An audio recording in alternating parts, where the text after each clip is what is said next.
You are listening to a Dynamicworksproductions podcast. This show is available on iTunes, Stitcher Radio Network, and many, many more podcast services around the world. You can find all our content, music, videos, books, podcasts, and more on our website, www.dynamicworksproductions.com. Have questions, comments, or concerns for us? Head on over to the social tab on www.dynamicworksproductions.com if you'd like to talk to us. Now, on with the show.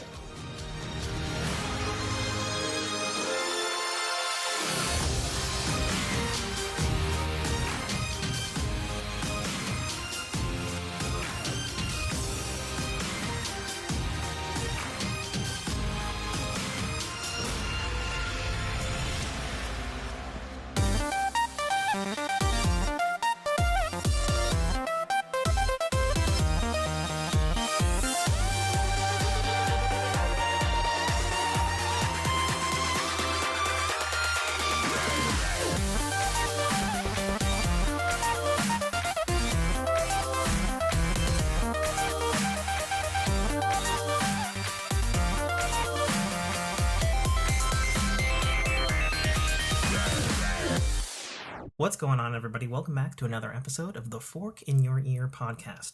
I'm your host, as always, author, podcaster, and gamer, Tim K. Trotter. Joining me, as always, is the one, the only, the natiest of foos, Nate Foo. Hi. And then, big-ass fucking last 5-minute surprise to me. Nate has brought a friend into his side of the recording studio, who I will let herself introduce herself.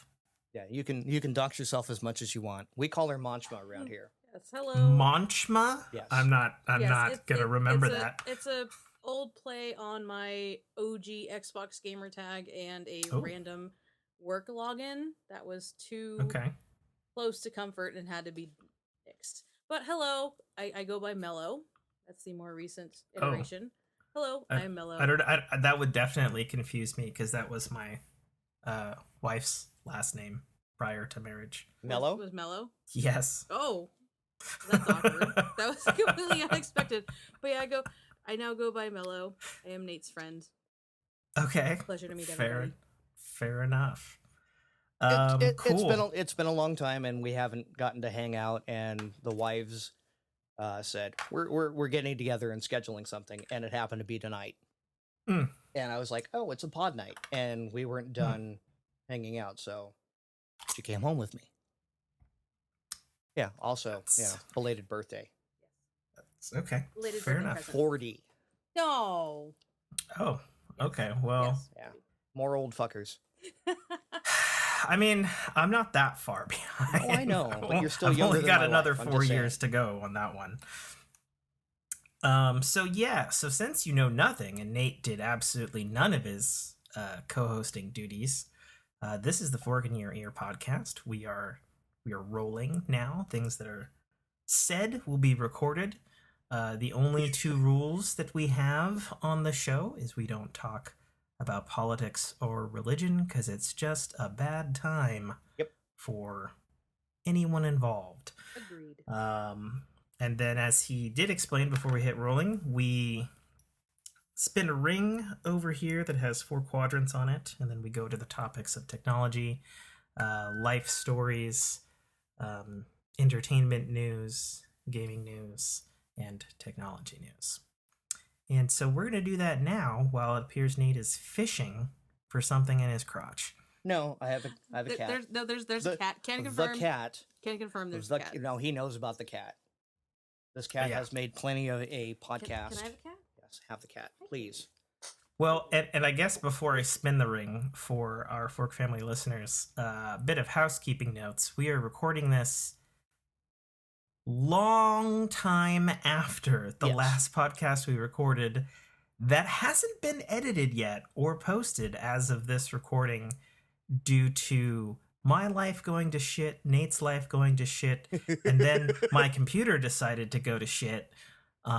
forget itself for about a week and a half. And we even tried to have Daniel, who was on that podcast, edit the show.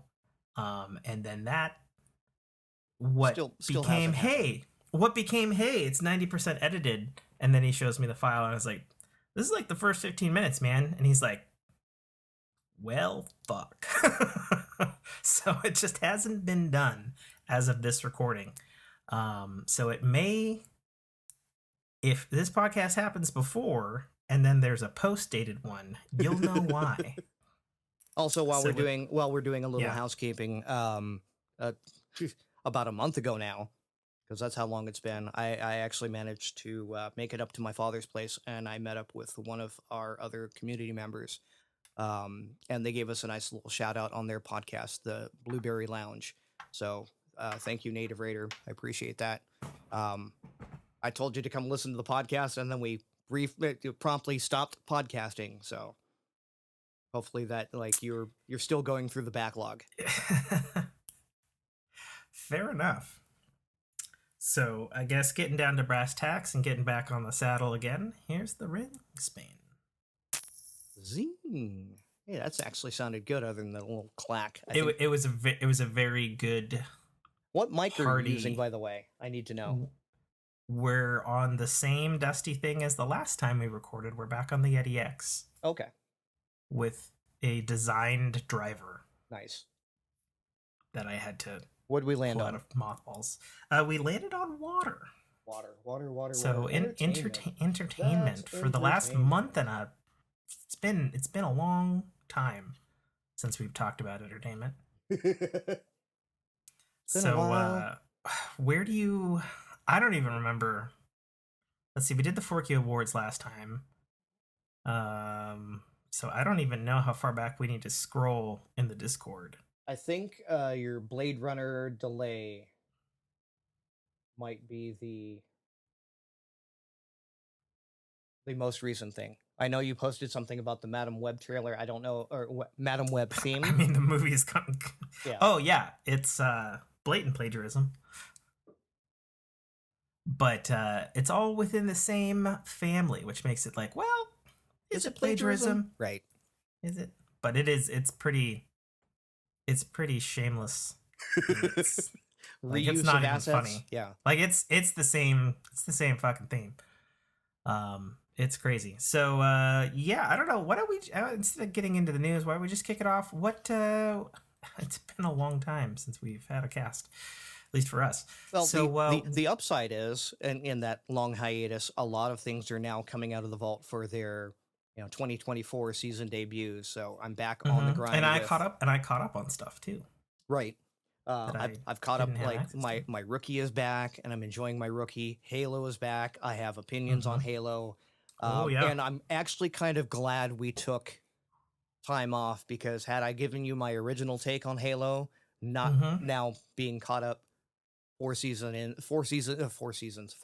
in, it's coming around. I'm happy with it now. Okay, well, get ready for that happiness to get the fuck out of your vision. I'm sure you have opinions, Mr. Halo guy. Yeah, and then also, what has Mel been watching this year in 2024? What do you like to watch on TV? Oh goodness, I've gone guilty pleasure and have been rewatching Heroes on. Oh, that's a fantastic show on Amazon Prime. I just finished season 1, and I was like, hey, this is actually a pretty darn good show. But I recall it got kind of weird in later seasons. Pretty sure the last season goes super weird. We'll see. But I just finished season 1, and it's pretty darn good.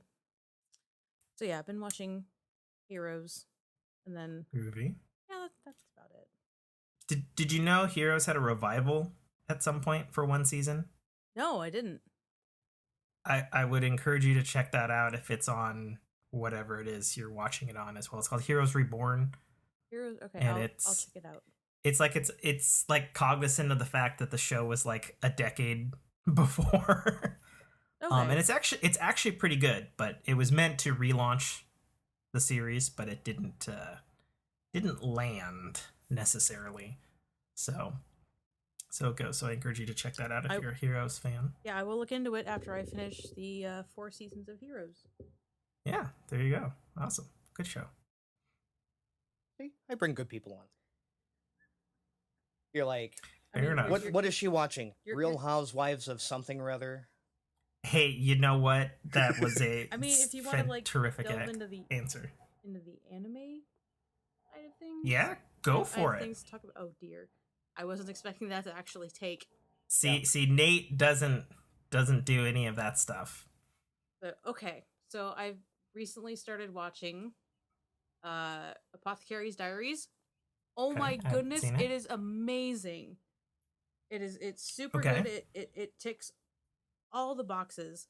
It's a murder mystery puzzle solver with a hint of romance and beautiful animation. Gorgeous animation, amazing storytelling. All around a fantastic watch. Even if you're not into any of those things, it's really pretty to watch. It's fun to watch. Okay. Which is nice. Subbed, where can we find it? Some animes you're like, give me the action or give me the drama. And this one's just like all around good to watch.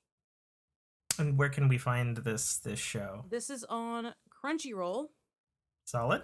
Yes. Good old Crunchyroll. It's I think 19 episodes. It comes out on Saturday, so I think it's maybe 20. Oh, so it's fresh. It's this year. Yeah. It's coming out. It's concurrent. new. So like the next episode, I'm pretty sure aired sometime today that I haven't had a chance to watch because I'm unfortunately busy. But yeah, as we all are. Apothecary Diaries. Okay, Super fun to watch. I will add that to the list. I actually just finished my complete rewatch of the original Neon Genesis Evangelion, subsequent movies, and then rebuild films like yesterday. So I'm ready to move on to something else. It's like a hint of romance, but a lot of mystery and a little bit of intrigue. But there's a good dash of romance in there. But it's very fun to watch. It's beautifully animated. What would you compare it to? Ooh, that's a tough one. I would compare it to, at least animation wise, the first season of Attack on Titan. Okay. Just absolutely gorgeous. Do you know who animated it? I don't. I do not. Okay. But it's just the character movements are beautiful and fluid. The voice dialogue is amazing. The backgrounds are beautiful. And it's just all around a fun watch. Okay. Sounds good to me. Nate, what have you been watching this year? I've been watching again my usual procedurals. I'm glad my Rookie came back in.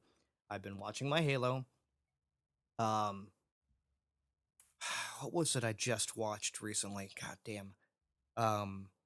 I've been going back and watching obscure movies that I haven't watched in a long time. Like I got bored one day and put on Hackers. Great pick. Right?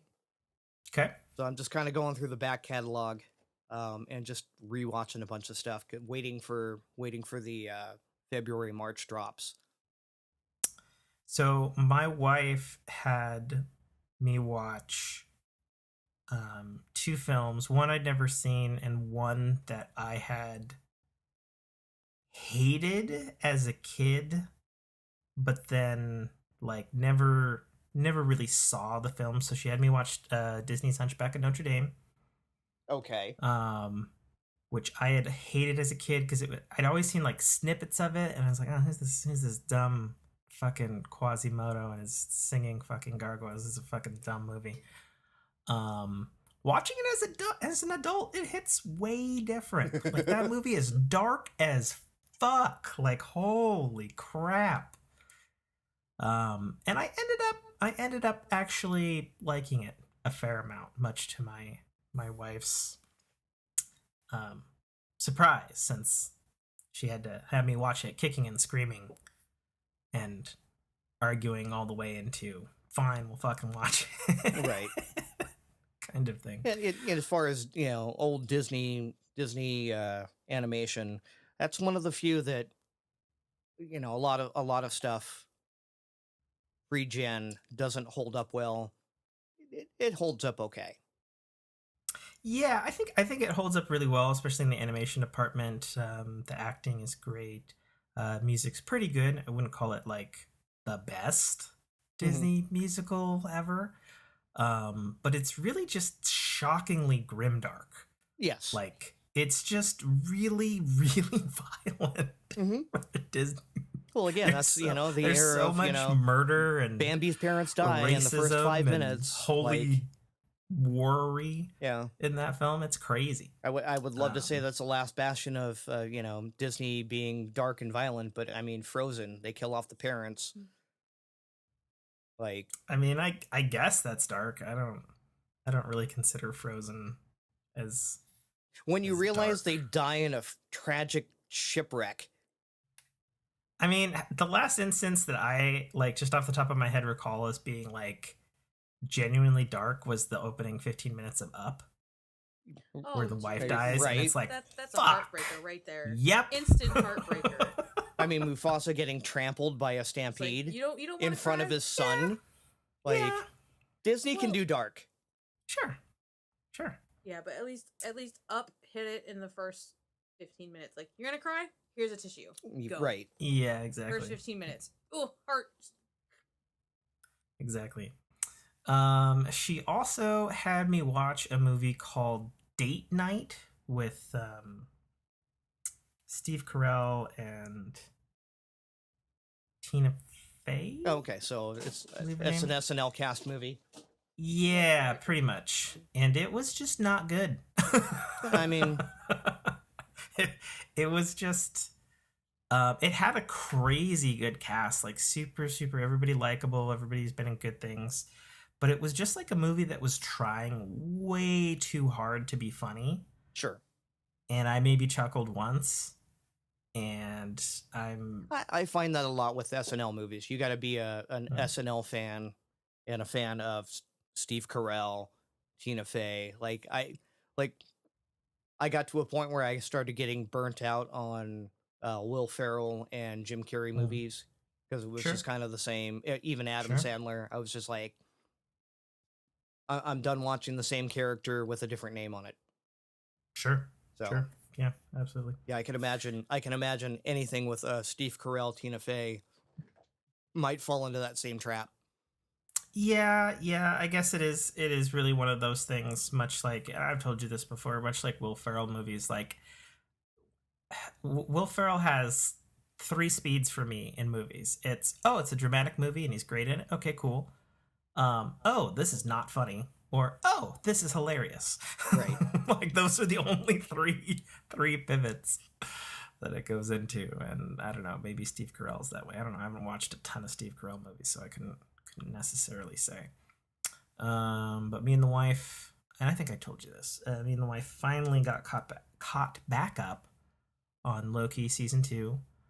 Oh, nice. And I believe you had questions for me on that. I did, but it was so long ago at this point. Yeah. Okay. Well, if you remember them, feel free to ask. Let's see, we got caught up on that. Yeah, they might have been answered by the end of the season. If you finish the season, like, yeah, I think you could understand where I would be like, what the fuck? And then I could see how you specifically would also still be what the fuck even by the end of the season. Sure. For sure. He lives on a throne of lies. Yes. Not really. Yeah, so then let's see what else we have here. We had of course me and the wife love Gordon Ramsay's Next Level Chef. It's 4th. I'll never understand your obsession with those shows. The cooking shows? It's just so good. it's just okay. a fucking good time. Look, you finally have some support here. The thanks, Mel. And also, like Gordon Ramsay, he's even though he portrays himself or is told to portray himself as a caustic asshole, yes. Yeah, as an asshole. Sure. He's actually really genuine, and he wants people to like you. You watch him on like MasterChef Junior, and he's an absolute sweetheart. Like, oh, hey, like your thing's overdone, so you need to be more careful about your oven temperature. But then you watch him on the adult shows like Hell's Kitchen, and he's like, like dropping F-bombs left and right, and he's bleeped out of the entirety. But yeah, I mean, I think the thing, because I've only recently, my wife's only recently in the last 2 years have been, basically since COVID, has gotten me into these cooking shows. And so she's had me watch a lot of like the older back catalog, and then, you know, kind of current new seasons of MasterChef Junior and regular MasterChef and that sort of thing. And the thing that I've noticed is there's like almost like a cutoff with Gordon Ramsay where like, okay, the early period, he's a caustic asshole. And then the back period, he's actually pretty warm and loving. And if you really do fuck up, he'll really let you have it. But otherwise, he's much better. So if you do enjoy cooking shows, I recommend Next Level Chef. It's a fucking or anything with awesome Gordon Ramsay. show. So we have he's very entertaining. Kitchen Nightmares, also fun to watch.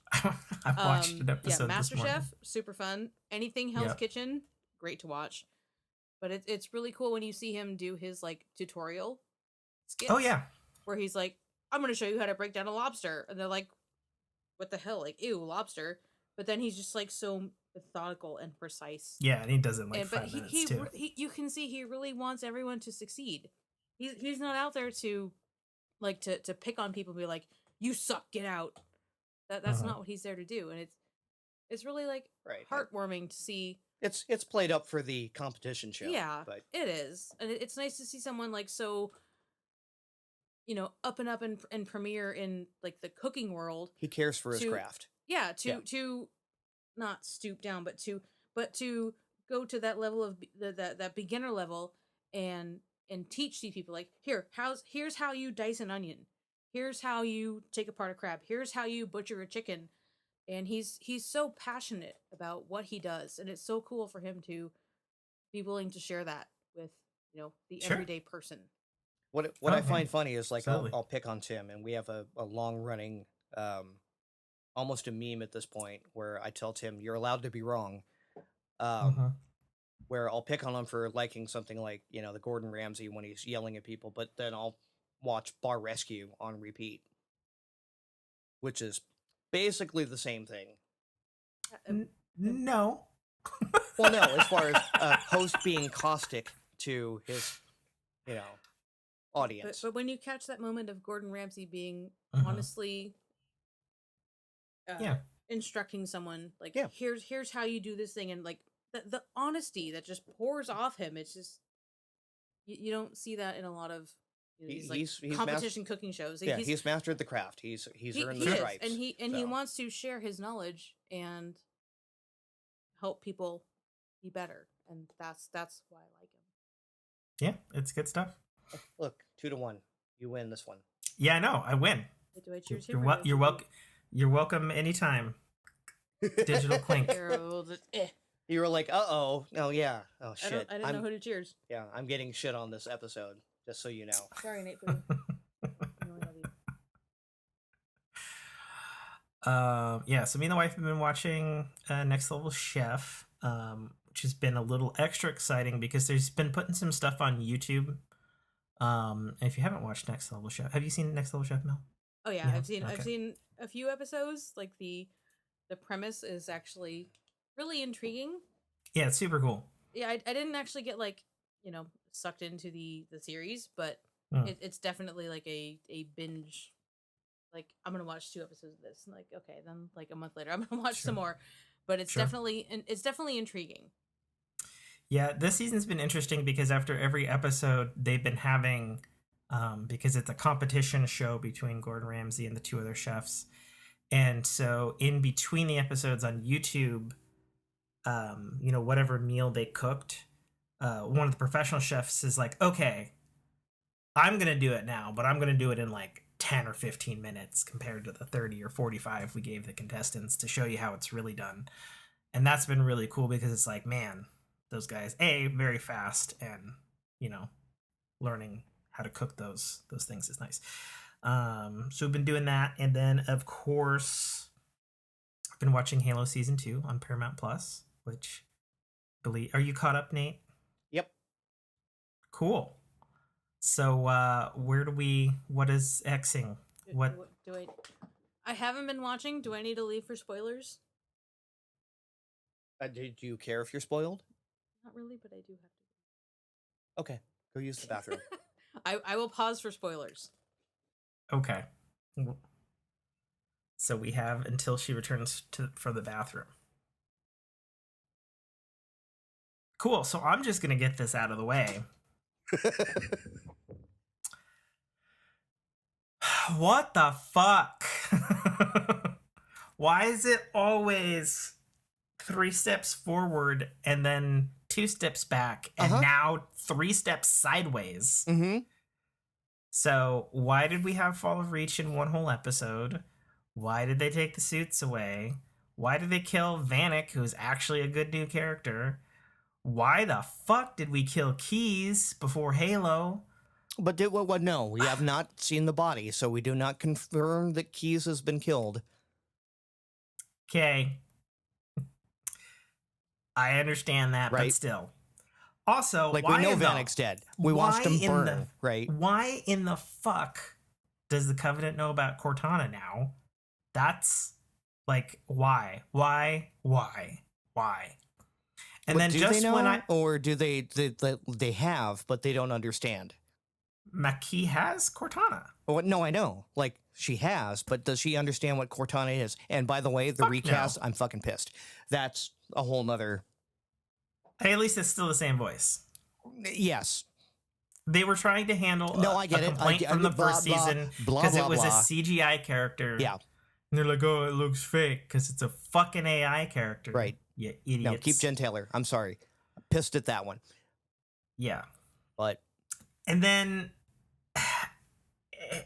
Kai is nowhere to be found. And then for me as a book person, and you probably wouldn't know this. Right. Holy fucking side sweep to Ghosts of Onyx book within the first part of the Halo timeline. And I'm just like, what in the ass fuck are we doing? We can't go to Onyx yet. Onyx is a fucking Forerunner shield world, for Christ's sake. Like, is that supposed to happen until like Halo 3? Like, what the fucking... I don't follow the books, and I already know things are so out of, like, yeah, and again, I'm like, we're on Reach, and Reach is falling. I'm like, wait, what? Considering the whole first season was just lead up, and then now suddenly it's death, destruction, and glassing of worlds, and the fall of Reach, and I'm like, and we're at episode 4. Yeah, but Fall of Reach in one episode? Come on. Now, I get. I mean, canonically, I'm kind of okay with that. Canonically, anybody who read the actual Fall of Reach book and played Halo Reach knows that Master Chief sat that one out. He was in fucking cryo. Right. Then he gets fucking shoved on the pillar of bottom before shenanigans happened to get them to fucking Halo. I get it. And it is cool to see Chief there on Reach during the fall. That's fine. Right. That's creative liberties. I'm fine with that. I didn't even mind fucking the stupid typewriter lady and, you know, this is what we're losing, and the cool fucking fight in fucking the alleyways, bar and stuff without the suit. Those were all cool.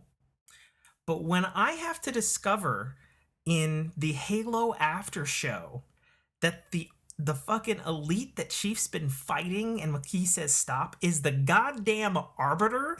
Right. In the post show? What the fuck? What do you mean in the post show? It's in the series. Well, I missed that one. No, Makee actually addresses him specifically as the Arbiter. Like, they have a conversation about it. At the very least, in this last week's episode post show, they addressed off camera that it's not the Arbiter that we are familiar with from the games. No, why would it be? And that's fine, because canonically, it's been a ton of different people. And we don't really get introduced to that until Halo 2, but, you know, whatever. But it is still good that the quality has been better. I see what they're doing now. I'm not entirely sure what they're doing, but they sure as shit are doing it. Right.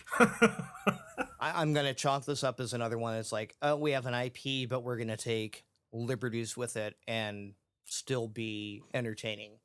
I mean, here's the big difference between season 1 and 2 without spoilers for Mel, who's just rejoined us and is petting a cat. There was a cat on my chair, so I had to pick her up and pet her. She's a lover. Season 1 is Halo canon wrapped in generic sci-fi, which it shouldn't be, because Halo is better than that. And Season 2 is proper Halo canon, just mishmashed from all the fucking different things and facets to try to wrangle a TV show out of it. And it's equal parts elation and frustrating. Well, like my problem with Season 2 is it's being told like there is no Season 3. I know, we are rushing like crazy. Right. And I'm just like, I don't get that. You know? Like, I get that we need to move the fuck on from where we dilly-dallied for 10 episodes but in Season 1. Again, when they made Season 1, they knew there was a Season 2 so they could dilly-dally, and now they're in Season 2 and they're like... I don't think they knew there was a Season 2. I'm pretty sure they knew they were going to get funded for it. I think that was the idea, but because remember, it happened right before COVID, and there was all the talks of like, well, are they going to move the production? And then the war in Ukraine happened, and it's like, okay, well, do they really need to move the production for fear of a bomb flying off a set and killing everybody? Like, it got crazy. And apparently they kept the production where they're at, and where are they? They're in Paraguay, Uruguay, something Stan. One of the Guays, yeah. Yeah, something Stanagway over there in the Europe lands. Oh, one of the Stans or one of the Guays? Whichever one it is that they're in, that's the one. But yeah, no, it legit feels like they're rushing to at least have a complete product that if Season 3 doesn't happen, then we're fine with that. You know, a la Peripheral, where, you know, they should have had his next season. And yeah, I know. We'll both be better together, right? About that show. Sarah Connor Chronicles, right? Same thing. Yep. So it looks like it feels like they want to just wrap this up, at least to a point where you could walk away from it. And I think it almost hurts the production. What I'd be really mad at is if somehow they were at the end of the events of the first game by the last episode of this season. Okay. With 3 episodes left. Yeah. I would be really like, why are we rushing all of that? You know? Because you could have a whole season set within the events of the first game. Easy. You know, you have your A plot. And again, we get back your into B the plot with all these other fucking like, characters. Is 8 episodes enough? Well, we know why they did 8 episodes this season, because they're obviously spending a lot of money. Don't care. On props and special effects. Don't care. Sort of stuff. 10. 12 is better. 12 is better. Yeah. 12 is better if there's not 2 episodes of drag at some point in the season. That would be my right. Which is why I call on 10. Like, yeah, sure. Minimum 10. Sure. So. Anyways, I'm still enjoying the performances. Like, there's nothing wrong with the acting. Like, the actors are fine. Obviously, the music way better this season. Like, not even a question. Not that I'm very much in the minority. Not that I thought the music was bad in the first season either. But, you know, so it goes. All right. Are we ready to move on, or did we want to talk about some newsy things? Some what? Newsy things. Do we have any newsy things? I don't know. I'm just going to scroll back up here. Hey, did you know that we're getting a Blade Runner TV series? I sure as fuck didn't. Did I care? I mean, I like Blade Runner, and I didn't mind the new movie, but I didn't know we were getting a whole ass Amazon series. But I guess Blade Runner 2099 is going to enter production in the later part of the year. Well, that could be interesting. For Amazon Prime. Of course. So that's a thing.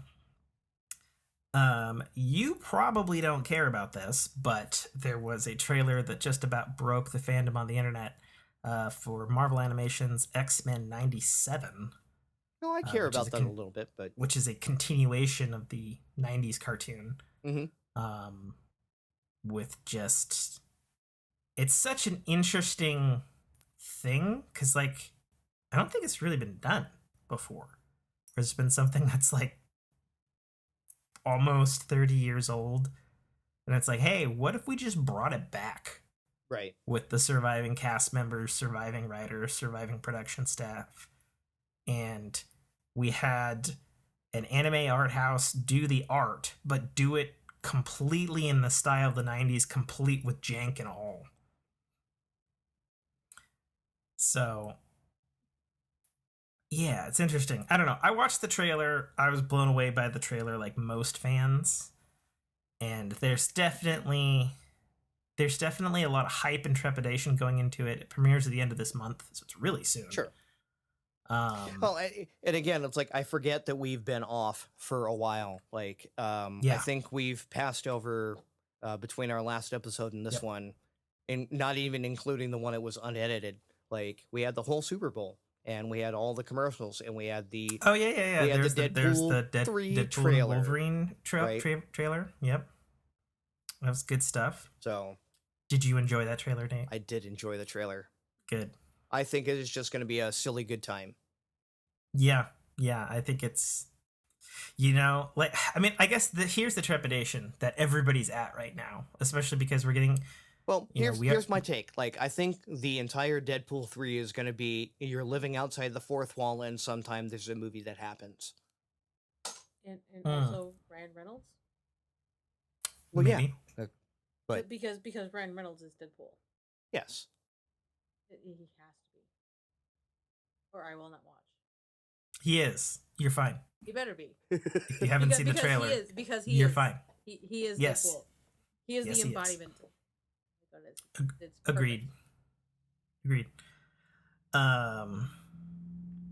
Yeah, I think where the fans are at right now is the trepidation of don't fuck up Deadpool, and particularly with the '90s cartoon coming back, people are like, don't fuck it up, right? Because it's in a lot of people's headspace, and I know for sure the first time I watched the trailer, like within 2 seconds I had nostalgia giddy goggles on the entire fucking time, and I've tried to watch it more objectively since, and I'm like, okay, I can see where it's going to be very similar and it's going to be the same and that sort of thing, but we'll see. They finally, I'm just happy that we can finally fucking stop talking about this in the news. They finally fucking cast the MCU version of the Fantastic Four. It has been officially revealed.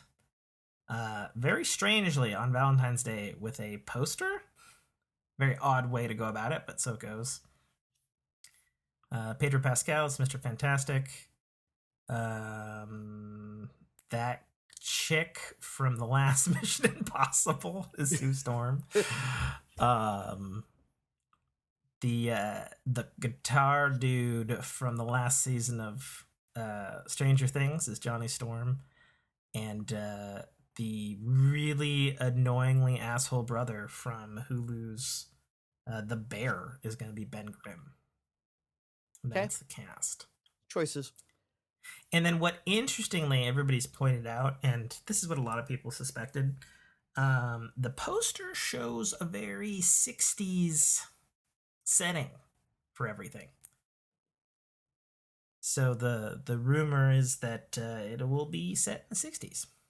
I mean, no offense, and I'm kind of over making movies just to make sure you hang on to IP. And that's what this feels like. I mean, it's not that, because that's what occurred during the Fox era before Disney bought Fox, and they had to make Fantastic Four films every so often, which they did do. And it's been quite some time since Disney bought Fox, and it's been a long time coming. I think the thing with this one is there's a lot riding on if it's bad. Sure. Because it would severely affect the MCU, since it's... I mean, but would it? Like, does anyone really give a shit about the Fantastic Four? I mean, I do only in the sense that it gets us to Doom. Fine. That's what. So that's all this movie has to do is get us to. If it gets us to a good Doom, then I'll be happy. Cool. And if I happen to enjoy it in the past 3 Fantastic Four films, fine. Stop it. Anything else?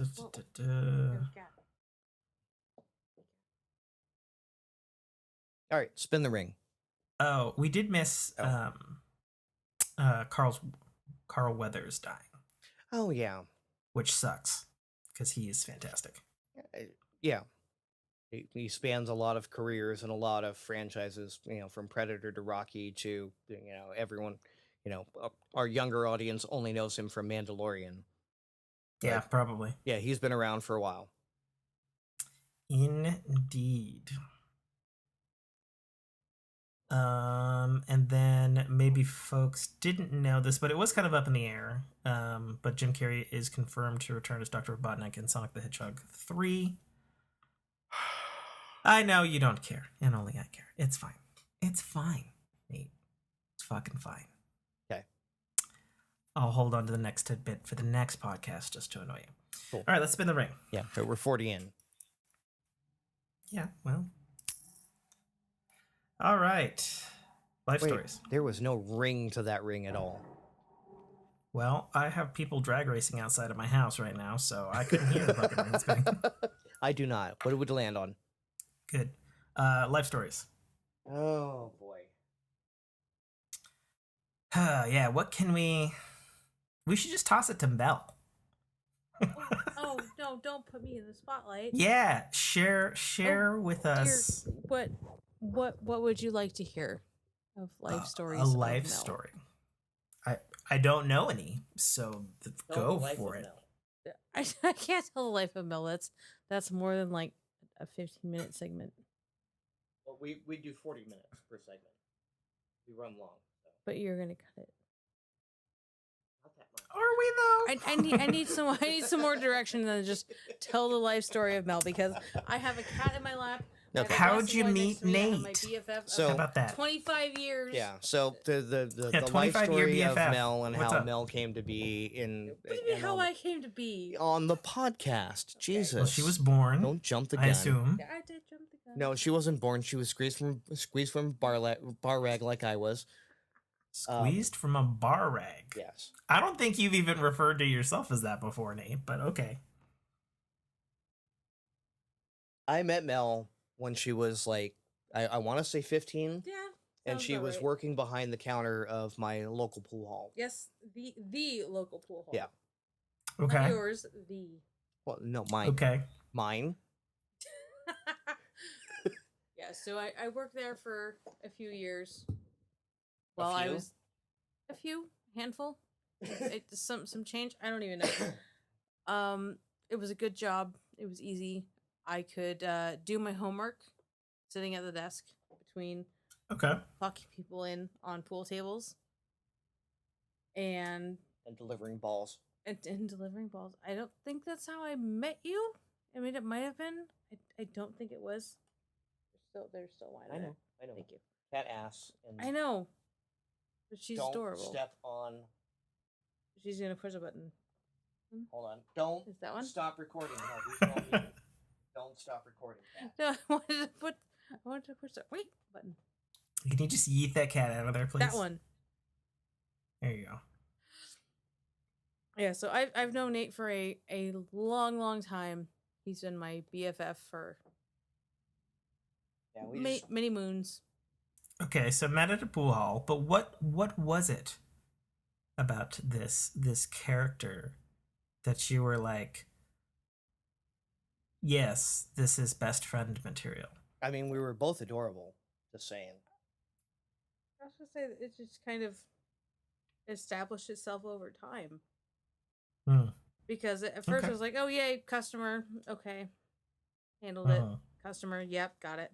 And then from there it elaborated into friend, and then we go out on smoke breaks and we just sit and chit chat. Like there were some times that I'd walk in and I didn't have the $8 to to rent a table for to rent a table for an hour, but we were just sitting bullshit because. So you have the old smokers union thing. Oh yeah. Going Oh yeah, on. yeah. I used to. I used to smoke too way back when. So there was smoke breaks, and then something stuck over the years, and then I've known this man for a very long time. Okay, well, why don't you share something embarrassing about him? Something embarrassing about him? Something embarrassing about him that you're aware of. Listen, Nate, you brought her. Oh, he muted the fucking microphone. This little bitch. Mel's now hitting him. You see me smacking him around? I was like, oh, we're getting there. No, like I don't think I really have anything embarrassing to tell about Nate because he's my bestie. Yeah. We've known each other for so long, like even, while you were still seeing your wife, and then I was invited to the wedding, and then the baby shower, and I've just been I was the phone call she made when her grandfather passed away. Yes. Oh gosh, I don't really want to go there. But yeah, I know, but you can stop there if you want. I mean, I can go into it on the surface. So, I lived with my grandpa for quite a while. Okay. And he was a very big part of my life. And towards the end of his life, which I didn't know was the end of his life, I came home one day and found him, and it was a hard time. And I made a bunch of phone calls. I called my mom, my dad, my sister, my brother. I called my uncle, my aunts, my cousins. I called everybody. Sure. Nope, nobody answered. Oh no! It was really rough. So I called Amy, Nate's wife. I called Amy, and she didn't pick up. So I called Nate. He didn't pick up. I called Amy again, and I think I called Nate again. And then finally, one of them picked up, and I was like, "I need you. Something happened. Like, please, like, here's what happened. Please come over." And they were at like a teacher's event, some kind of teacher appreciation event. And they're like, okay, we'll be there in 30 minutes. And so my BFFs picked up the phone before my family did. And that was kind of looking back, that was kind of a hard to be dealt. Like, sure. I get it. It was honestly it was a Friday evening. Right. Sure. But I mean, but still, like, I don't. And even still, like, yeah, the phone rings, it's Mel. It's like, okay, we're busy. When she rings back again, I don't call people. Right. I text people. So if I call, it's more important. Yeah. Sure. So yeah, and then the whole ordeal, and somehow Amy ordered pizza, and she's like, here, eat pizza, and she just like shoved pizza in my face at some point in the evening. Don't mind the body, eat pizza. No, I don't. Kind of thing. I don't want to. Yeah. Talk about that anymore. Fair enough. More wine. All right. Give me all the wine. So yeah, that is the story of Mel and me. No, that's not the story. Like, I've known you for so much longer than that. So much longer than that. Yeah. But because you guys picked up the phone, that was like... Yeah, that locked it in. 50 bonus points. Because apparently my family contacts decided, yeah. Sure. Anywho, moving on. Next topic, please. Wellness. No, that yeah. Can't have worms me. So, what did you wish to communicate about life for you right now, Nate? It sucks. I'm a night walker, not a day walker. I'm still doing this until like mid-May. Okay. And yeah, it's just fucking up everything. Like, it's fucking up the family life. It's fucking up. Like, my weekends are all sorts of screwed up. Like I think I woke up. Mel was supposed to come over at 5:30, 5 to 5:30. Okay, 5. I was told 5:30, and like I woke up at 4 because I get home at ass crack 30, and then by the time I fall asleep, so it's been rough. Like, as much as the night shift gives me a little more control over my my life, I'm kind of over it at this point. Sure. Yeah. No, being on night shift sucks. Yeah. For sure. For sure. While I can't relate to that for myself, I can relate to that for my wife, who's been on night shift since September. Oh yeah. So that's been lovely. Not. I know you got a whole bunch of life stuff, and I don't know how much you want to talk about. Yeah, no. Obviously, I'm still not speaking about the cataclysm that occurred all the way back in last September. Right. But I can speak to some other stuff more lightly. Like, this will sound strange, but like I had a friend who went to jail briefly. Mm-hmm. And that really fucked things up for a bit. My work van has been unexpectedly in the shop for 2 weeks. The new one or the old one? The new one. Oh, fuck that. God damn it. Again? No, they were putting a new catalytic converter on, and then I guess the bolts fell off from the engine mount. Yeah, you laugh, but then they had to send it to a machine shop so it could get remachined.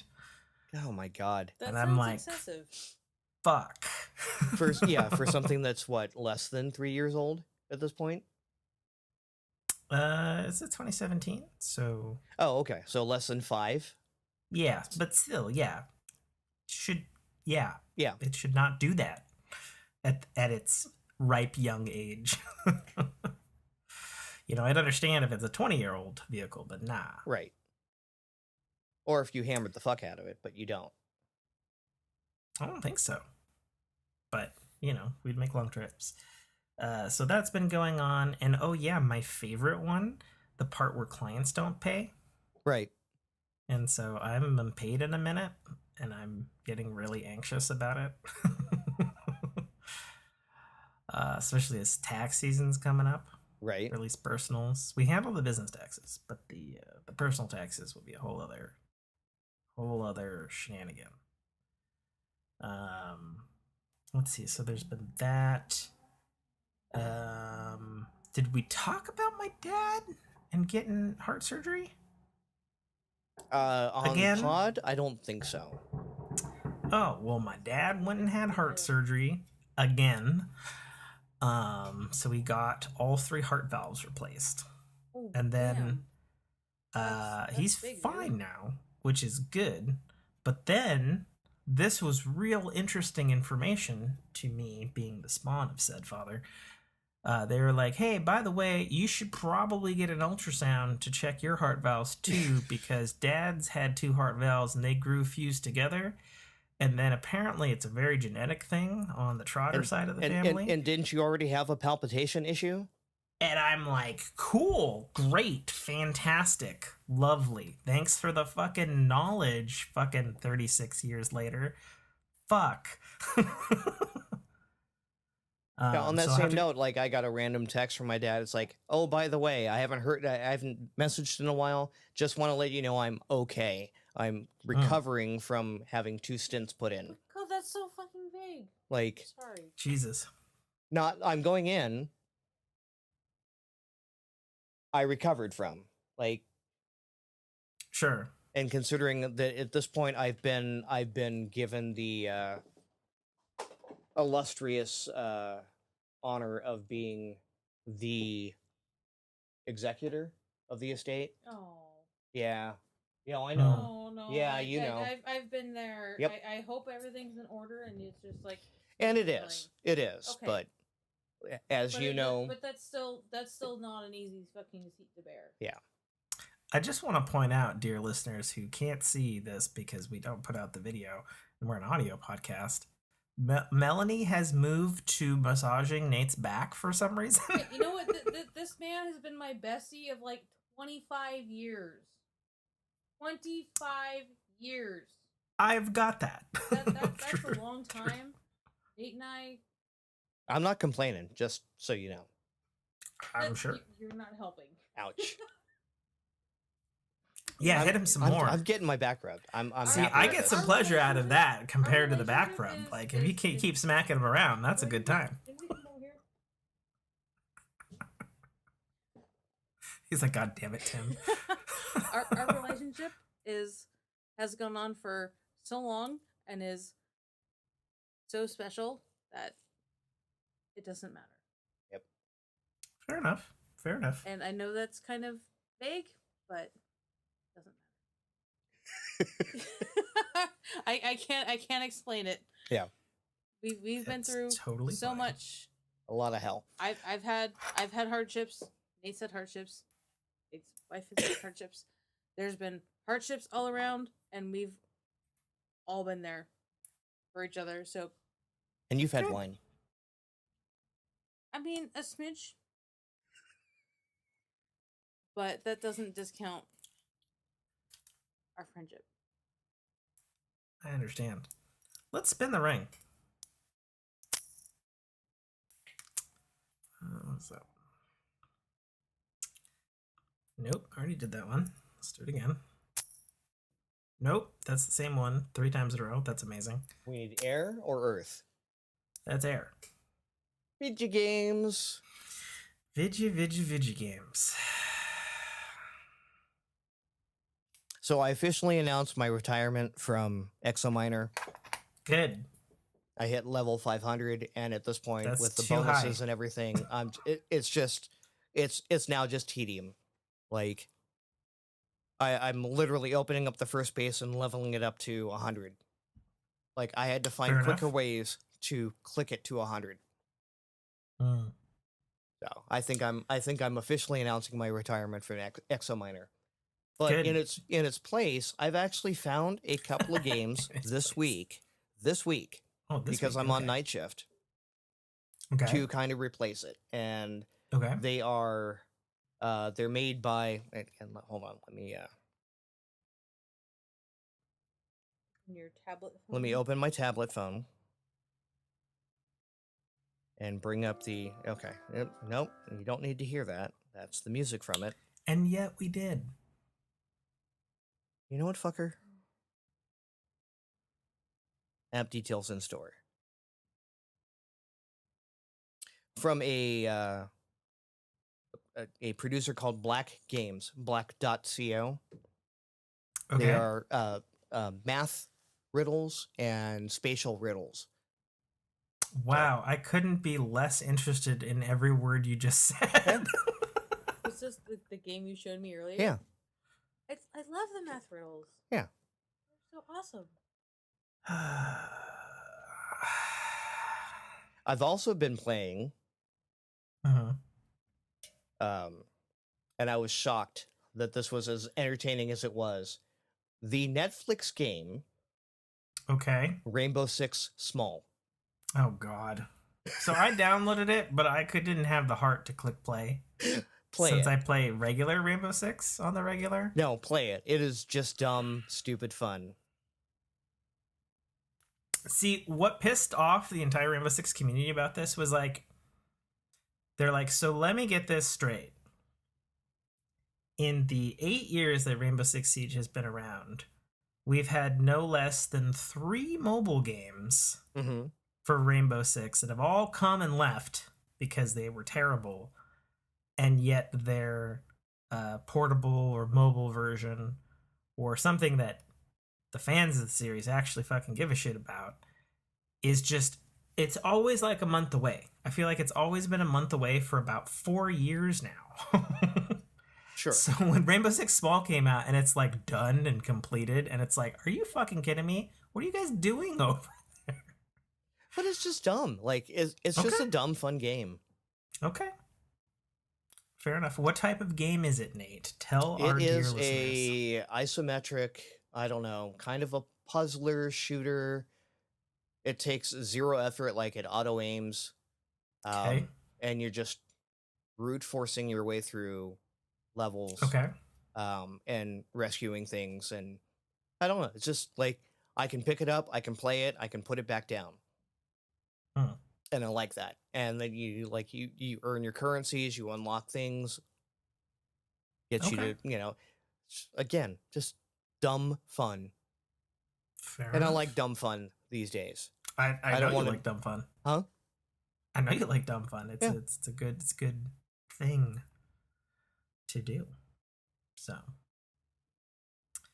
does your backseat driver there partake in the realm of games? Oh yeah. Yeah.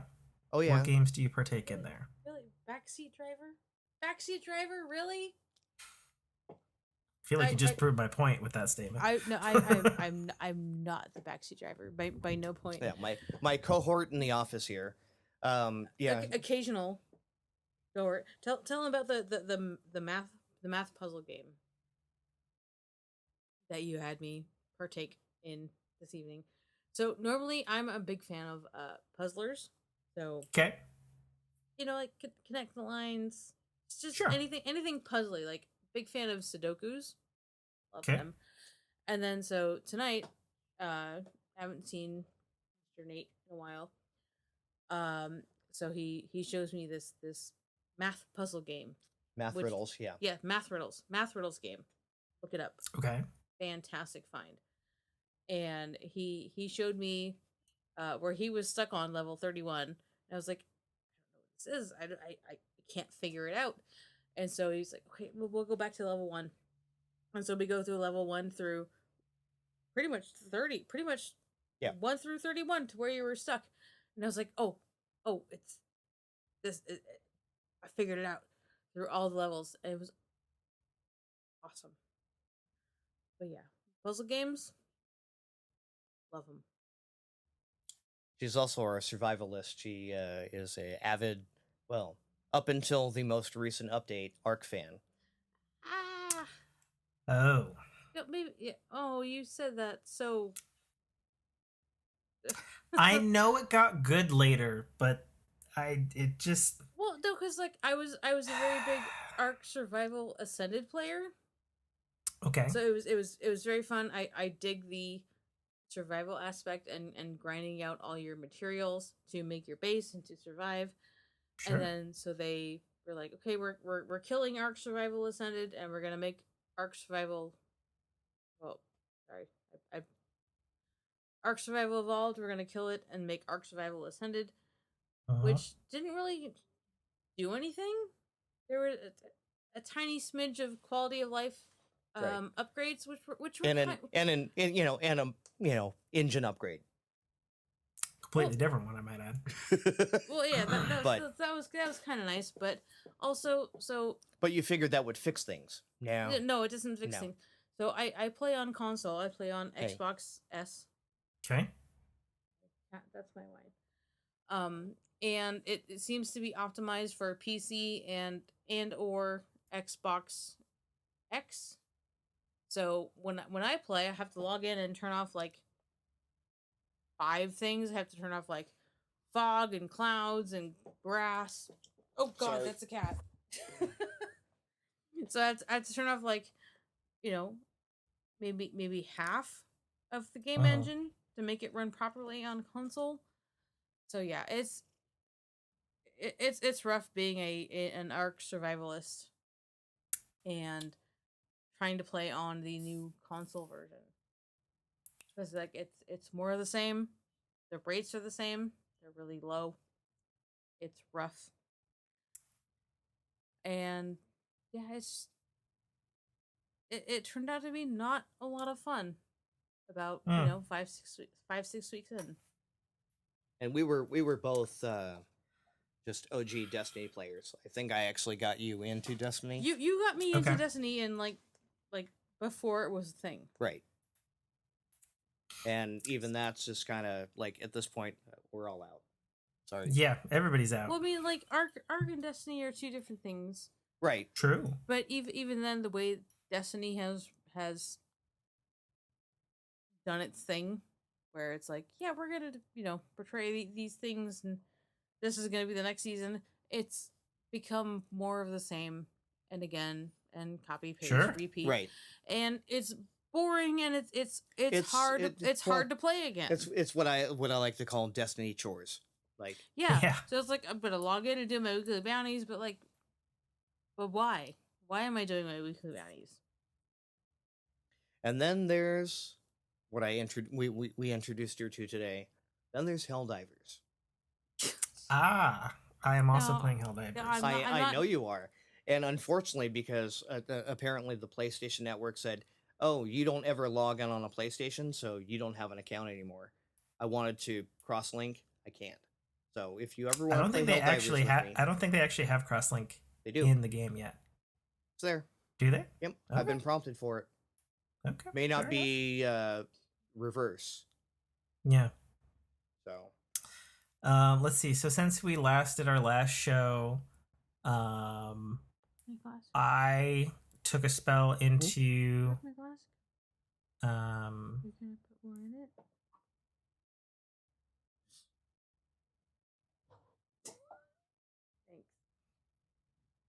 I took a trip into Hitman's roguelike mode. I played way too many hours of Pal World. How did you like Pal World? I'm guessing from it's Pokemon funny that you bring up Ark, because even though I am not a person who likes Ark, have you played Ark? Yes. Okay, so you understand the grind. Yeah, and he likes the grind on most games. I do generally like survival crafting games in general. But yes. do you like the grind on Ark games? No, which is why I don't like Ark games. Okay, fair. I played the beta, I played the original, and there's no way that I was going to go into Ascended, which is by all accounts supposed to be a better version, but according to even fans like yourself, isn't. So I'm just like, man. Yeah, I'm regretting paying for Ark Ascended because it's Ark Survival Evolved all over again. They've only been doing the same thing for how old's that game now? It's at least 5 or 6, right? But no, it's more than that. But Pal World. Yeah, Pal World. Well, but Pal World has. What do you want to know? How are you dealing with the accusations of Nintendo on copyright infringement on characters? Well, considering that I've actually looked at a bunch of lawyers who have put out articles about this, actually, really? Just fine, actually. As a person who did grow up with Pokemon, there is 100% unabashedly it is a Pokemon-like. But that also kind of goes right out the way when you murder someone with a gun and watch them ragdoll down and catch on fire. And you're like, that doesn't happen in a Pokemon game. As far as I'm concerned, like, IP aside, like, even if it is a blatant ripoff, is the game enjoyable or not? It is super duper enjoyable, even though it's a crashy, buggy mess. It sounds like Ark. To give you an idea, it is so fun. I've put probably about 60 or 70 hours into the game, and it probably crashes at least once an hour. Oh, jeez.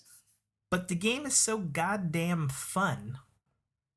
And as I've been jokingly, and the game jokes around with it too, is it's, I guess if you want to be reductive, it's Pokemon plus Ark plus guns and slavery. I mean, but Ark has guns and slavery. Ark has slavery too. But Ark has guns. You just have to work your way up to them. Yeah, it's the same in Pal World. But yeah, Ark made some changes to the cryopods, so where before you could throw them out wherever, and now you have to throw them out when you're within range of a cryo fridge. It's awful. Yeah. It's awful. No. Coming from someone like I've done my time. I've played Ark from like the free release on Xbox. So it was free on Xbox. I downloaded it, I played it, and then somehow I got all the updates on the Xbox. That's incredible because that's when it turned me off. Well, because honestly, I enjoy the grindy games. Like I really do. I like the survival games. I like that's like her zen. It's just going chop down. Then I you'd probably I need trees. Let's go chop down trees. I need you'd rocks. probably like Power World. I need this. Let's go chop down, metal rocks. See, Power World's interesting in that it has all of that stuff of chopping down trees and punching rocks with your fists and that sort of stuff to build stuff. But then you capture monsters and it's like, oh, this monster's good at rock mining, and then you go sick them on for slave labor. But Power World is has copyright infringement on Nintendo Except or Pokemon. If it did, it would have been taken down already. So what's the difference between a Power World monster that can harvest rocks and Ark dinosaur that actually existed that can... I mean, how many Monster Hunter World or Monster Hunter clones have there been? Haven't played any. Haven't played. Well, I know, but haven't played them. But they tread right up to that line, and they don't get pulled down. And I think Power World has done. Doesn't matter. So going back to the lawyer stuff that I've looked into for Power World, so two things of note. Number one, Power World is a Japanese game, in which case the copyright laws there are drastically different than they are here stateside. So speaking about it from a U.S. law department only, the thing about Power World is that it moves over into parody far more often than it does blatant ripoff. And you guys muted yourself, and I feel like I'm talking to myself like an idiot. Realistic. We're doing logistics. Sorry. Yeah. Fair enough.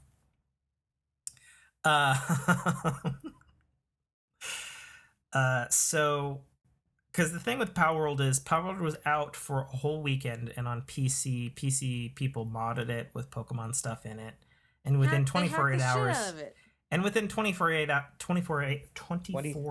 a 4.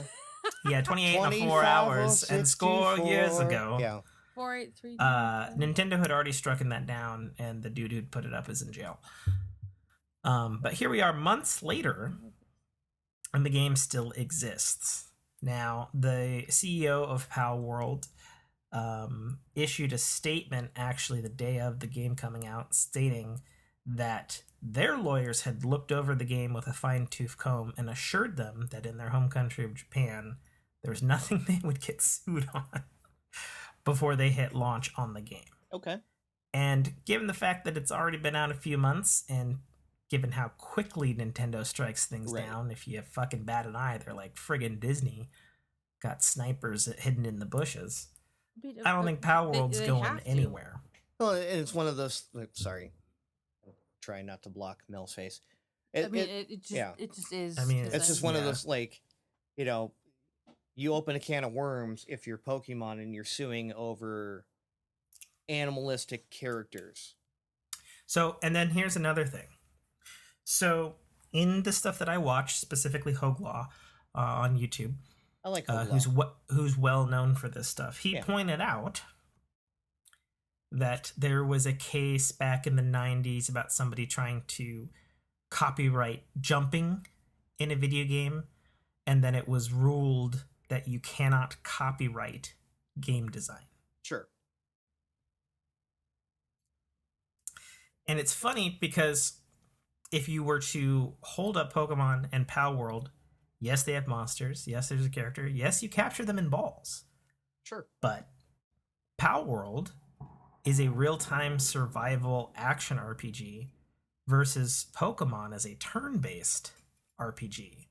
And that fundamental alone sets them miles apart from a gameplay perspective.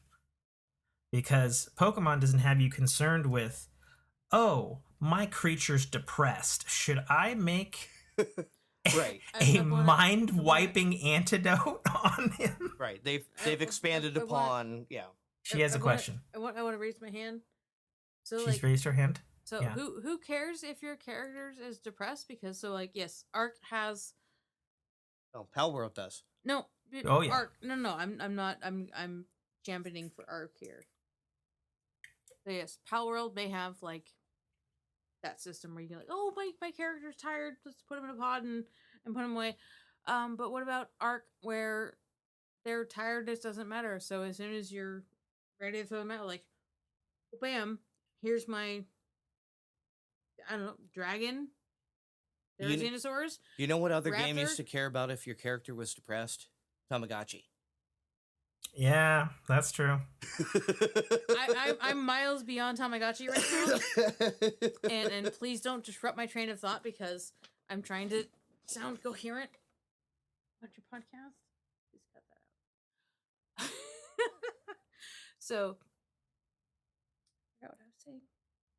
My point exactly. I so hate much you. Wine. Nate, you're terrible. I derailed you for a reason. You're off on a tangent. I'm punching you. I'm punching him right now. For the people that can't see. But yeah, Palworld. Fun game. It's extremely fun when it doesn't crash. Mm-hmm.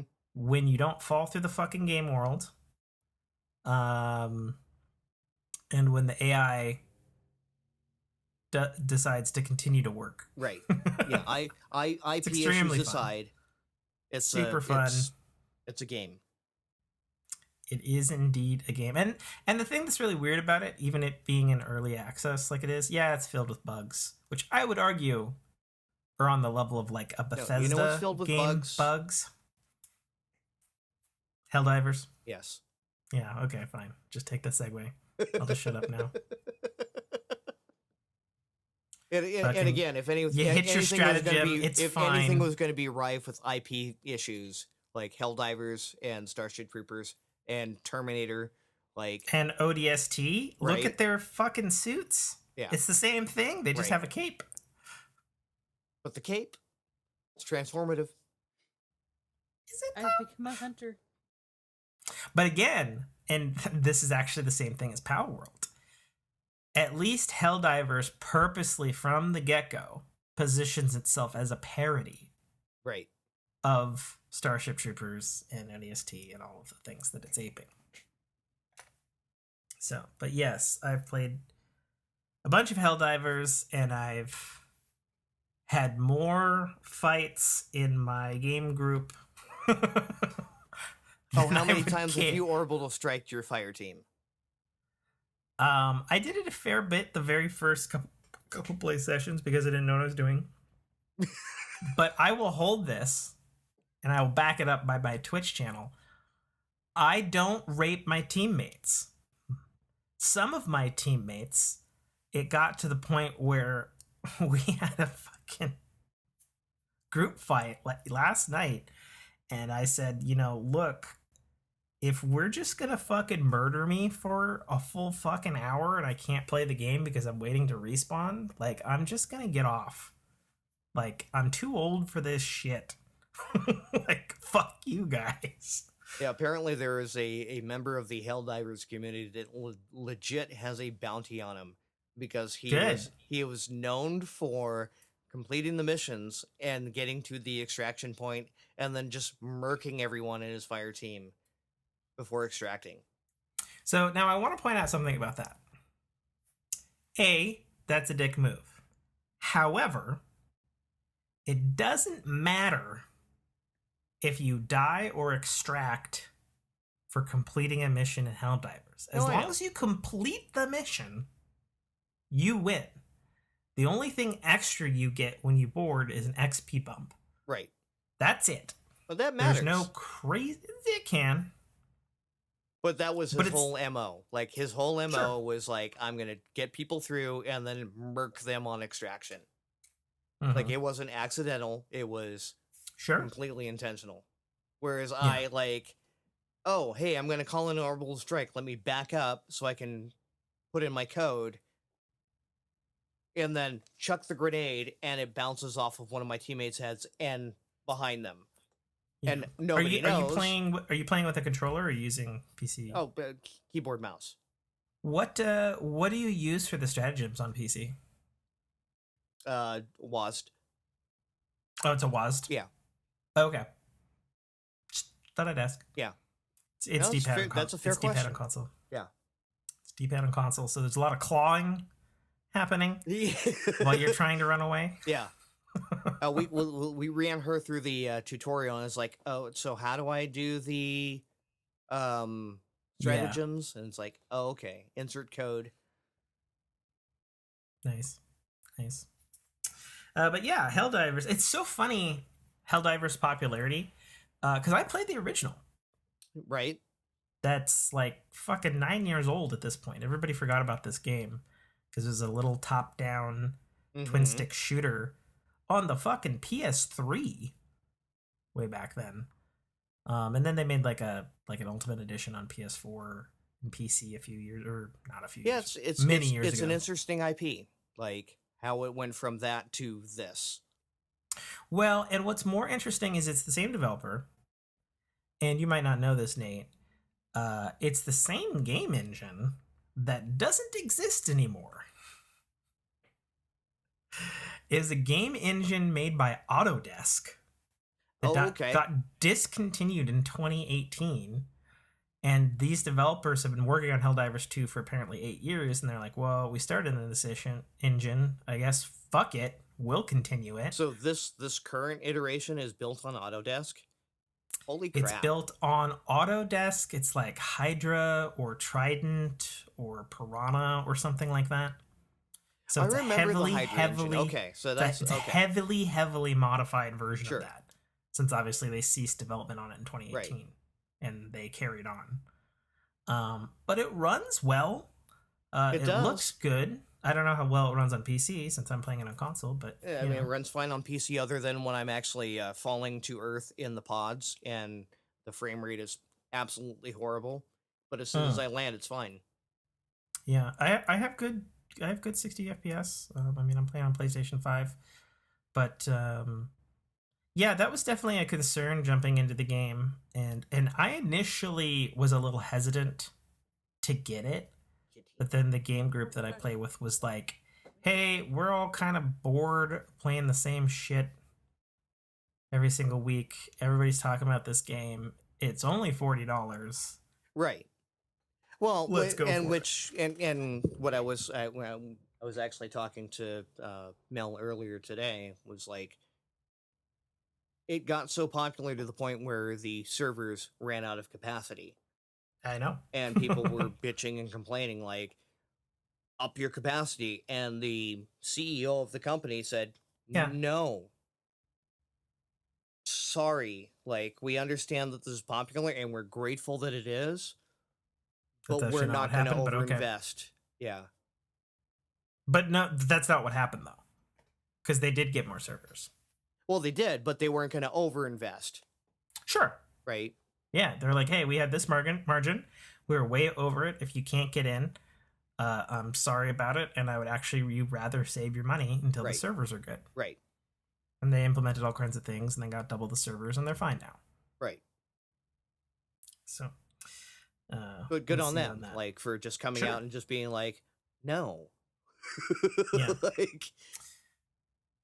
Switching topics, but still keeping in cross platforms and stuff. How do you feel about our beloved Sea of Thieves setting sail onto PlayStation? Of sailing the seas of cheese? Yeah. I'm fine with it. Like, the whole Xbox IP going to other platforms has never been like, I don't give two shits. I've never been a exclusivity whore. Okay. In fact, that's one of the things that I lambast PlayStation for is the way they hoard titles. Like, yep, they are assholes about it. Right. For sure. Like, again, and that was a mantra of the Team Green of more games in more places. We want you to play the games, not necessarily buy the hardware. So, do you know much about the messages that they were giving out on that really strange hour-long podcast that they did a couple weeks ago? Yeah. Okay. Because here's where I sit on it. They are claiming that it's an experiment, that they're bringing Sea of Thieves to PlayStation, as well as Grounded, Hi-Fi Rush, and Pentiment. Sure. Which are definitely interesting choices, and they've said, these are only 4, these are experiments. It's basically testing the waters. But at what point, let's take, so these are all exclusives to the platform owned by Microsoft or a Microsoft studio. At what point does that dilute the brand of Xbox? Because their simultaneous message was that they're continuing, there will be a next generation console. Mm-hmm. At what point for you do you think to yourself, okay, well, what's the point of having an Xbox if they're all on PC, or I could have a PC and hypothetically a PlayStation or something like that and get all my games that way? Right. As a person who has an Xbox. So that's a question. What's the question? Like, at what point does dilute it? Yeah, at what point for you does it become... Oh, that I don't care about actually owning an Xbox? Yeah, and you just care about the games, much like, what happened to Sega. Although Sega, they were forced to do it because they didn't have no more money. I mean, honestly, like, I'm tired of the console wars. I'm tired of so, like, anything that gets its way from this, I have no allegiance to Xbox other than they were the cheaper console and the better console for a while.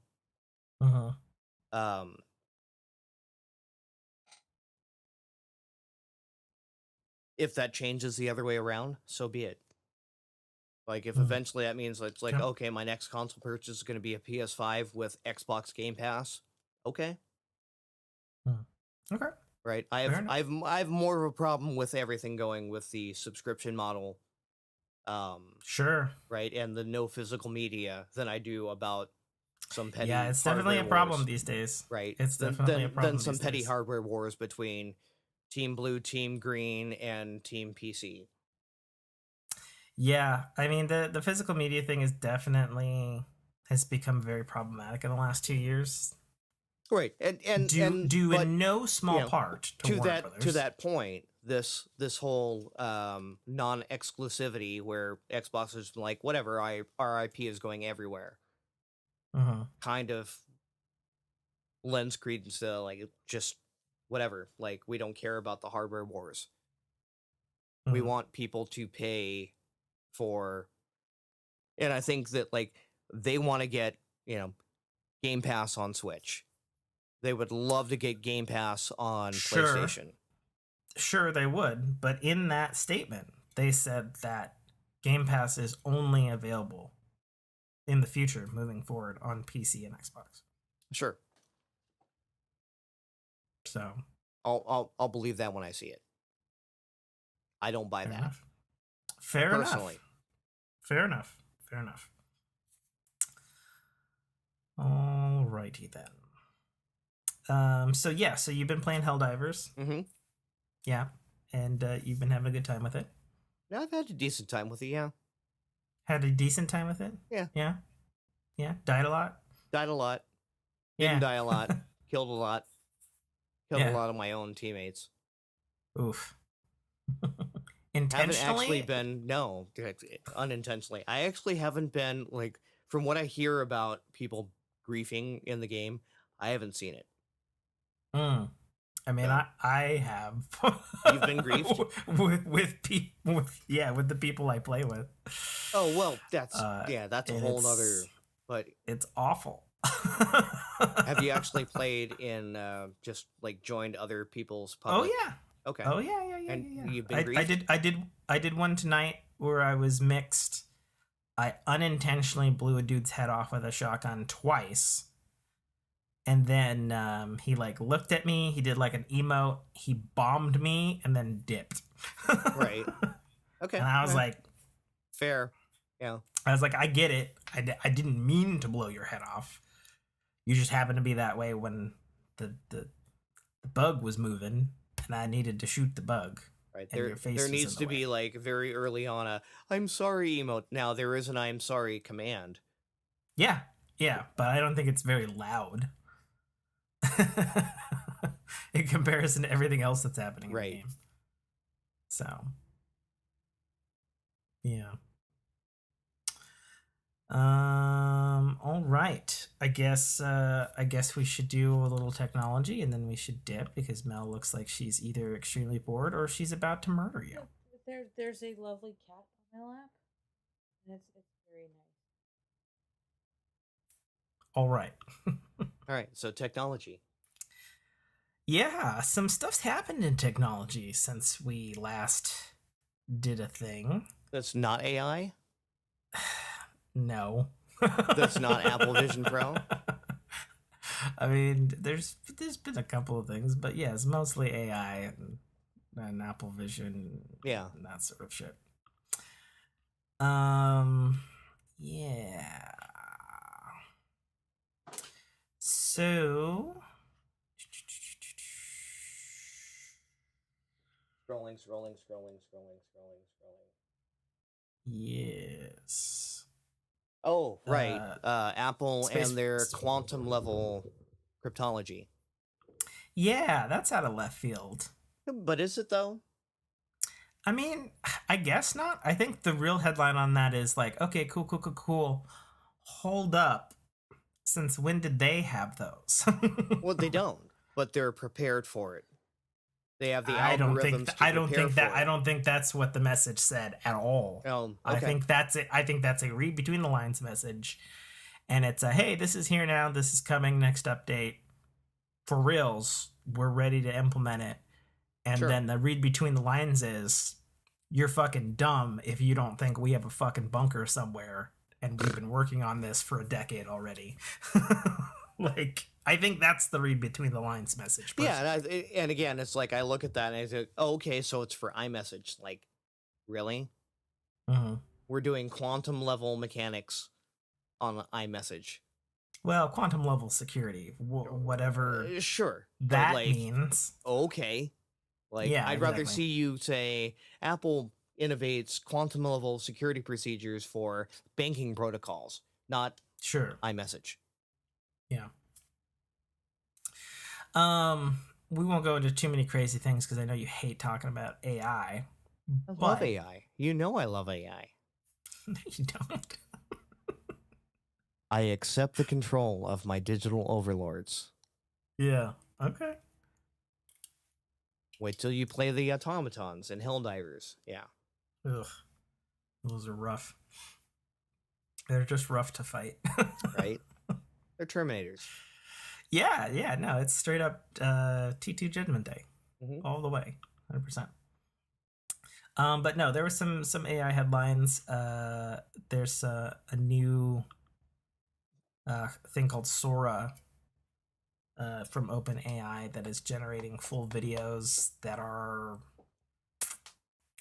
photo real, and they're 30-second clips, no sound, and there's very little problems with them. And there's a thing put up by Marcus Brownlee that made a very good point of,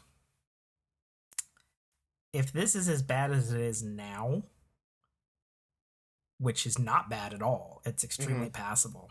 And he pointed out that he already foresees it wiping out stuff like stock footage. Stock footage can just be a thing of the past if you can just create it. Right. When you need it, what you want of it. Do drone shots and shit, and it's just perfectly fine. And obviously the big thing is now coming from the deepfake community. Like, oh yeah, that's where we're getting to a point where it's like, oh, Joe Biden robocalled you. Exactly. I was gonna put it more delicately because it was like in a year where AI could seriously adversely affect one of the things we don't talk about on this show. Right. Like, but again, well, like, we make exceptions when it actually, sure, is relevant. It definitely is going to impact that. I fully expect whomever the fuck is up for the debates this year, we will have a fake version of it. Sure. And we might not know that it's fake. Right.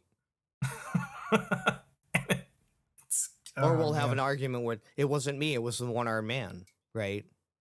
Yeah, or something. The six-fingered man. Yeah, look at his fingers, goddammit. Right. That's the tell. So that was the thing. I thought this is super odd, very quiet. So Walmart is buying Vizio for $2.3 billion. It's apparently already done. That's interesting. I only care because they make my sound system. Prepare to have ads in between. God, I hope not. No, but it is actually the whole thing with it, and I forget the name of the company that is literally like, we'll give you a free TV. Westinghouse? No, but it's going to have, basically TVs in our homes, screens in our homes have become billboards. Oh, sure. Right. So now this is the next, and Tesla is already competing with this. It was like, once we get autonomous driving, then all the screens in the Tesla become advertising. Right. Sure. How do we sell you more? So yeah, Vizio, Walmart buying Vizio is a way to, like, okay, you turn on your TV and before it boots up to whatever screen, here's a Walmart ad. Here's a Chiron for a Walmart stuff. Yeah, I mean, it's shady as fuck. Like, I mean, I don't all like that it, stuff. but does that mean I can get a process, if I could get a 96-inch 4K screen in my house and occasionally have to deal with a 4-inch Chiron? Sure. Right? What's the compromise? I mean, I guess that would be the compromise, what you just said. Right. Yeah. My concern about it was more of a, is this going to be another blue Logitech situation? It also could be. Because and again, Vizio... I listened to the Verge on this one, and they've all kind of conceded that, like, all of this investment has gone into these into this business model, and yet the screens have gotten worse. The technology has gotten worse. Not all the time. Sometimes, sure. Which, in Vizio, as the case may be, like, if you were putting all that money in, like, hey, I'm showing you an advertisement, I'm getting revenue off of this, and then I'm investing in that into making the product better. I think the thing with Vizio, because my folks had a bunch of Vizio stuff long before I fell in love with their sound system. I've thrown out a lot of Vizio stuff. I remember when their TVs were crappy. Yeah. And then I remember when their TVs got good. And as far as I'm concerned, right now, at this exact point in time, Vizio's stuff had reached a very affordable but very good quality. As to what will occur with that brand now that they are owned by Walmart, I don't know. I don't know if you're going to get great value 5.1 and what's surround the trade-off? Like, and again, 4K, I don't know. How big of a Chiron are you willing to deal with? Yeah, I don't know. Is it a little pop-up in the corner of your screen, or is it a slide your entire screen to the right and give you 10% of the entire right side of the screen? Is it a, the old ABC trope, where they fill up the bottom 10% with an ad? Where's the cutoff? What are we as a consumer willing to put up with for a subsidized product? I think I'm having actually a bit of a misunderstanding. I'm having a bit of misunderstanding actually on the word you're using, a Chiron. The little pop-up, the little corner ads. You remember you would watch a episode of TV and, like, coming up at 7, and they'd have the guy slowly turning to the right. Sure. Right, I've that's just a never Chiron. heard them referred to as a Chiron. Yeah. Okay. I think that's a Google Foo moment on the show.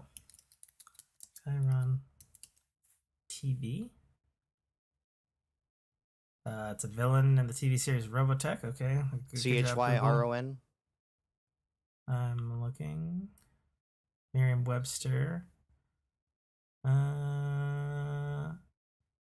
Whether about other programs, give some backstory, or get viewers involved in social media graphics, text shows up more and more frequently on the top of shows on our TV screens. There's a word for them, Chiron, Chyron. Yeah. Though it's often used generically, it actually comes from the name of the company, whose software allows television producers to add those crawling words, phrases, and images to their broadcasts. Welcome to Today I Learned on the Fork in Your Ear podcast. Okay. Fair enough.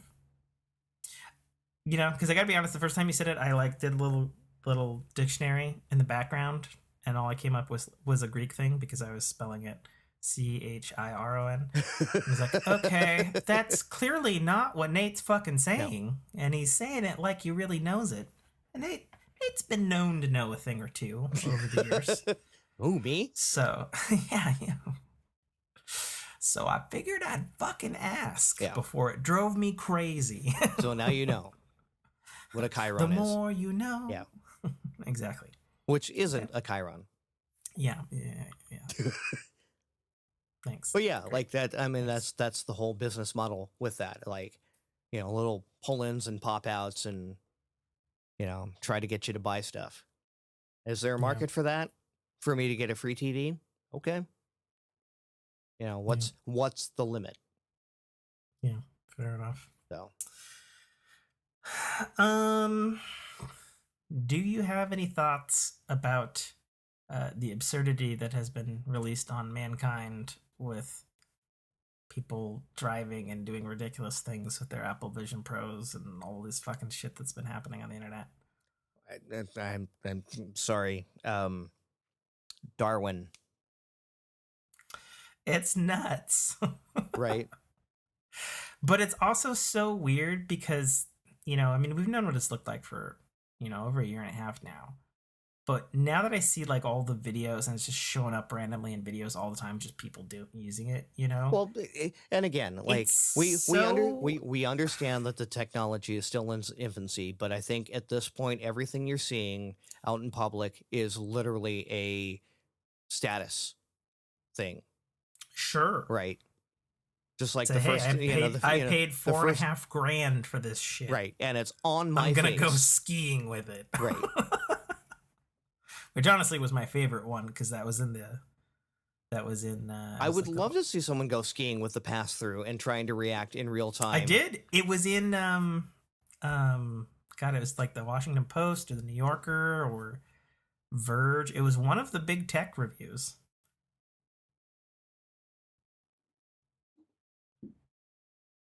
Is there another door back there? No, she's getting the cat.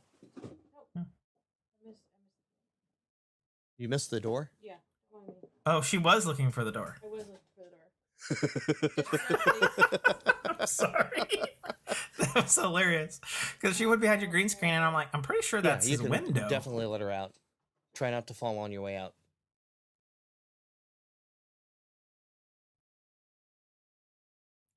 Adventures in Podcasting, watching Mel try to find the door.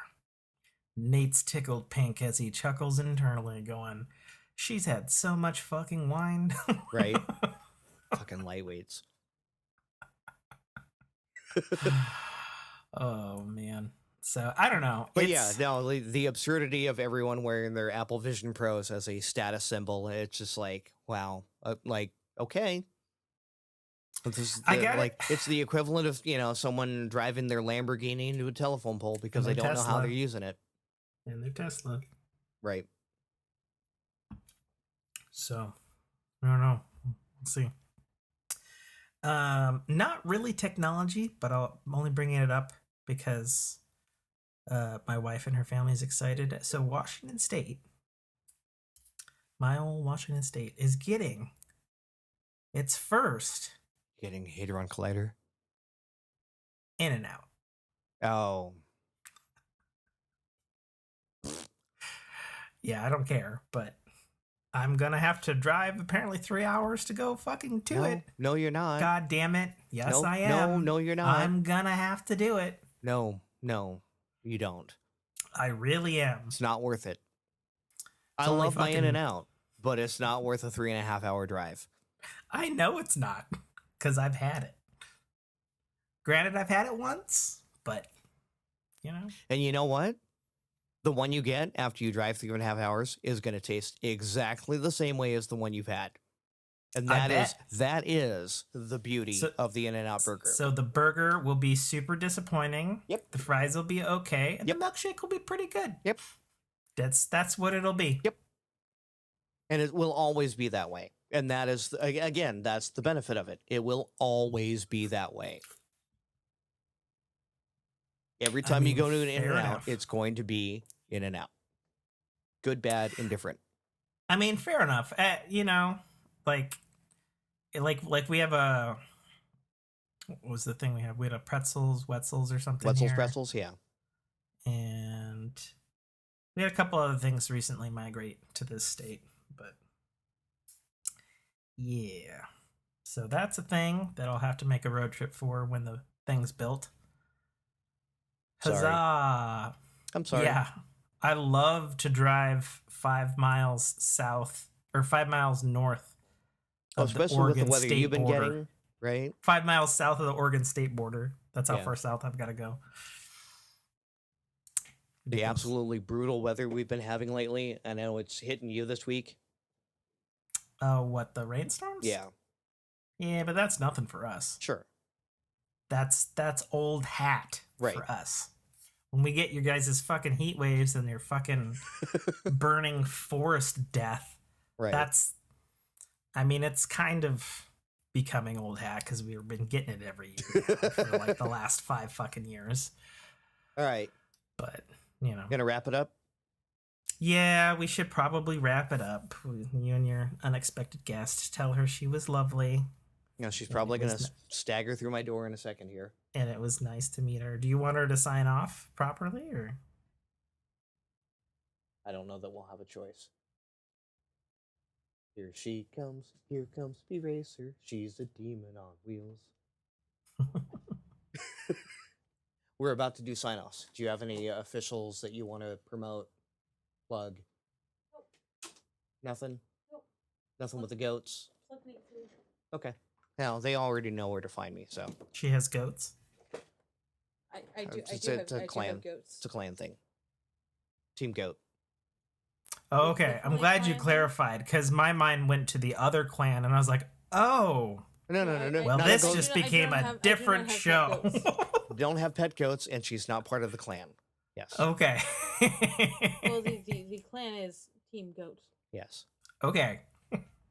Glad that's the thing. Yeah, so he's Tim. You're Nate. Get forked. Oh, when she's not gonna say anything? Get forked? Jesus.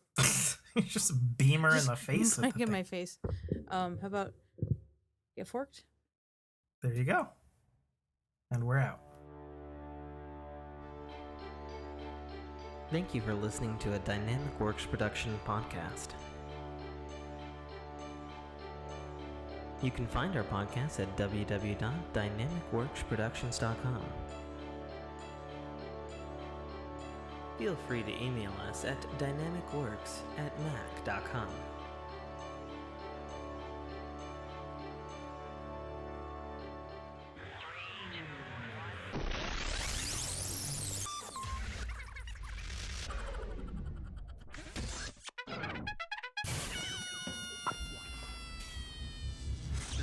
Armado, the voice of Guybrush Threepwood, and you're listening to a Dynamic Works production podcast. The Citadel, Arrival, is the first installment in a series of epic science fiction short stories reminiscent of the Pulp Fiction style. It's a fast-paced story that will take you through twists and turns that you will not expect, until they are thrust upon you with all the force, excitement, and chaos of a plasma cannon blast. The story follows Katarl, a nobody cog in the working wheels of a futuristic society run completely by Megacorp, a corporation that carefully runs and manages the lives of the people living under its sphere of power.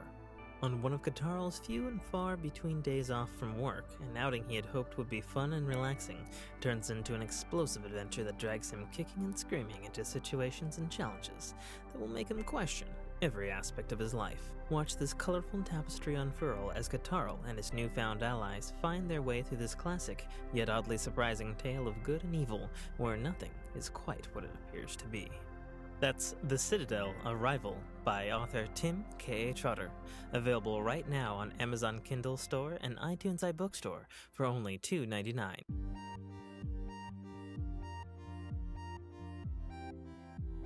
The gist of the podcast. What is the gist of the podcast, I love how Tim? you're like 5 minutes before, hey, I'm bringing someone on, and I'm like, cool. Surprise what? Special guest. Yes. Okay. So are we ready? Are we ready to begin? Yeah. I don't know where the ring is. Okay, I got the ring. Yeah, the ring. Okay. Nope, This is the Discord. Okay. Here, I'll give you the quick rundown. He's got a ring. It's got 4 categories. We have 4 categories here. Life, entertainment, technology, and video games. He spins them. We talk. Okay. That's the gist of it. Cool. In those quadrants. Yes. Hi, cat. That hurts. Cool. All right, countdown. Ready? Yeah, and 3, 3, 2, 2, 1. 1. Cut in. Cut in.